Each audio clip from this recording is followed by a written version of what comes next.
Cày mangút đối đầu rắn hổ mang, cuộc chiến sinh tồn ngoài tự nhiên. Giữa thiên nhiên hoang dã khắc nghiệt, có những trận chiến sinh tử, không khoan nhượng, không thương xót, chỉ có kẻ manh mối sống sót. Một bên là rắn hổ mạng, loài rắn cực độc, sát thủ máu lạnh đầy nguy hiểm. Bên còn lại là cây mangút, chiến binh nhỏ bé nhưng cực kỳ liều lĩnh và thông minh. Cuộc đối đầu giữa chúng là một trong những cuộc chiến sinh tồn khốc liệt nhất thế giới tự nhiên.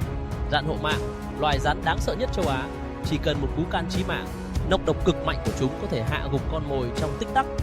Chúng di chuyển lặng lẽ, ra đòn nhanh như chớp và luôn nguy hiểm trong từng cú mổ.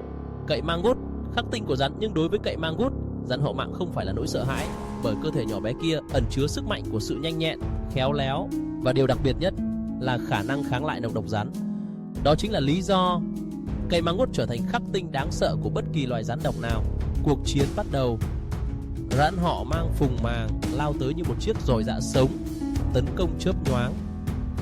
Nhưng cậy mangút quá nhanh, nó né đòn một cách thuần thục, áp sát con mồi, tìm cơ hội phần đòn. Chỉ cần một cú cạn chí mạng vào phần đầu, trận chiến đã ngã ngủ.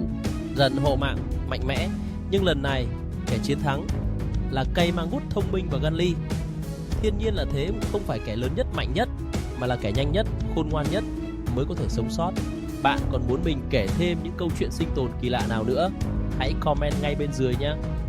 Và đừng quên like video, đăng ký kênh để không bỏ lỡ những video khám phá thiên nhiên hấp dẫn tiếp theo.